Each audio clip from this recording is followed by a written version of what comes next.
ہیں نا ریفرنس دو بھائی, کیسے خوشی منا سکتے ہیں, کیسے خرچ کر سکتے ہیں. چلو بھائی ریفرنس بھی لے لو. اللہ فرماتا ہے قل بفضل اللہ وبرحمتہ فبذلک فلیفرحوا هو خیر مما یجمعون. 11واں پارہ سورہ یونس آیت نمبر 58. ٹھیک ہے, یاد کرتے ہیں. اس کا ترجمہ کیا ہے؟ ترجمہ بھی کیا اعلیٰ حضرت نے کیا. تم فرماؤ اللہ ہی کے فضل اور اسی کی رحمت, اسی پر چاہیے کہ خوشی کریں, وہ ان کے سب دھن دولت سے بہتر ہے. اللہ کی رحمت اور فضل پر خوشی کریں تو سب دھن دولت سے بہتر ہے. اچھا پھر اللہ کی کوئی بھی رحمت ہو تو خوشی کرنے. السلام علیکم ورحمۃ اللہ وبرکاتہ. میں ہوں عادل احمد قادری اور آج کی ہماری ویڈیو کا موضوع کیا میلاد شریف کا قرآن پاک میں ثبوت ہے یا نہیں ہے, اس کے بارے میں ہے. تو چلتے ہیں بنا وقت ضائع کیے اپنی ویڈیو کی طرف. سنتے ہیں مفتی عبدالحمید اتاری صاحب کو, جو کہ بہت ہی اچھے عالم دین ہیں. ان کے چہرے کی رونق دیکھ کر اللہ یاد آتا ہے. بہت ہی پیارے ہیں اور بہت ہی اچھا انداز ہے ان کا بات کرنے کا. تو سنتے ہیں مفتی صاحب کو. لوگ کہتے ہیں نا ریفرنس دو بھائی, کیسے خوشی منا سکتے ہیں, کیسے خرچ کر سکتے ہیں. چلو بھائی ریفرنس بھی لے لو. اللہ فرماتا ہے قل بفضل اللہ وبرحمتہ فبذلک فلیفرحوا هو خیر مما یجمعون.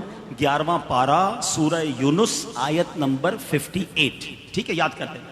اس کا ترجمہ کیا ہے؟ ترجمہ بھی کیا اعلیٰ حضرت نے کیا. تم فرماؤ اللہ ہی کے فضل اور اسی کی رحمت اور اسی پر چاہیے کہ خوشی کریں, وہ ان کے سب دھن دولت سے بہتر ہے. اللہ کی رحمت اور فضل پر خوشی کریں تو سب دھن دولت سے بہتر ہے. اچھا پھر اللہ کی کوئی بھی رحمت ہو تو خوشی کرنے کا حکم ہے, تو جو سب سے بڑی رحمت ہو, جو سب سے بڑی نعمت ہو. اب آپ ہو سکتا ہے کوئی کہے یار نبی پاک اللہ کی رحمت ہے, یہ کہاں سے آیا بھائی؟ اور پھر قرآن کا ریفرنس دے دیتا ہوں. اللہ قرآن میں فرماتا ہے وما ارسلناک الا رحمتا للعالمین. میرے آقا تو سارے جہان کے لیے رحمت ہیں. احادیث میں یہ مضمون ملتا ہے, حدیث قدسی ہے, اے محبوب تجھے نہ بناتا تو یہ کائنات ہی نہ بناتا. جو وجہ تخلیق کے کائنات ہیں, جس کے سبب یہ دنیا بنی ہے, ان کی آمد کی خوشی کیوں نہ منائیں؟ تو انشاءاللہ دھوم دھام سے میلاد منائیں گے. پرچم بھی لگائیں, لائٹیں بھی لگائیں, مگر چوری کی نہیں, بل دے کر. بے شک 2 ٹیوب لائٹیں لگائیں, 2 بلب لگائیں, مگر بل دینا ہے, کیونکہ ناجائز طریقے سے ثواب نہیں ملتا. محفل نعت کریں, کسی کو تکلیف نہ پہنچائیں. ٹھیک ہے. اچھا اب پرچم کس لیے لگائیں؟ کہ دن میں کوئی آپ کے گھر کے پاس سے گزرے تو پتہ چلے یہ عاشق رسول کا گھر ہے. لائٹ اس لیے لگاؤ کہ رات میں گزرے تو پتہ چل جائے یہ میلاد منانے والے کا گھر ہے. ہاں ابھی کچھ لوگ نکلیں گے یا نکلنے کی تیاری کر رہے ہوں گے, یار یہ لائٹیں کی جگہ جو ہے کسی غریب کی شادی کر دو, یہ نیاز جلوس کرتے ہو تو کسی مریض کا علاج کرا دو. اب تو ان کو جواب بڑا تگڑا دینا ہے. اربوں روپے ان سیلاب زدگان میں انہوں نے ہی بانٹے ہیں جو سرکار کا میلاد بھی مناتے ہیں.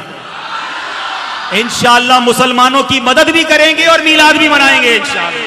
بلکہ مزے کی بات بتاؤں, دعوت اسلامی والوں نے تو یہ طے کیا ہے کہ ان سیلاب زدگان کی خیمہ بستیوں میں جا کر ان کے ساتھ میلاد منائیں گے انشاءاللہ.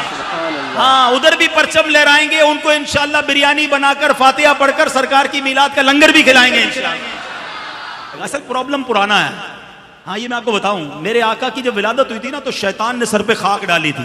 تو آپ انشاءاللہ خوشیاں منائیں, کیونکہ نبی پاک کی جو خوشی مناتا ہے اللہ اس کے گھر میں خوشی داخل کر دیتا ہے. ماشاءاللہ ماشاءاللہ سبحان اللہ, بہت ہی اچھا بیان کیا ہے, بہت اچھا گائیڈ کیا ہے. کیا بات ہے عبدالحبیب اتاری صاحب کی. تو یہ تھی ہماری آج کی ویڈیو ثبوت کے ساتھ, دلائل کے ساتھ. امید کرتا ہوں آپ کو پسند آئی ہوگی. لائک اور کمنٹس کرنا نہ بھولیے گا, اور چینل کو ضرور سبسکرائب کیجیے گا, کیونکہ اس طرح کی ویڈیوز آپ کو اسی چینل پر ملے گی. ملتے ہیں نیکسٹ ویڈیو میں. اپنا رکھیے گا بہت سارا خیال. جزاک اللہ.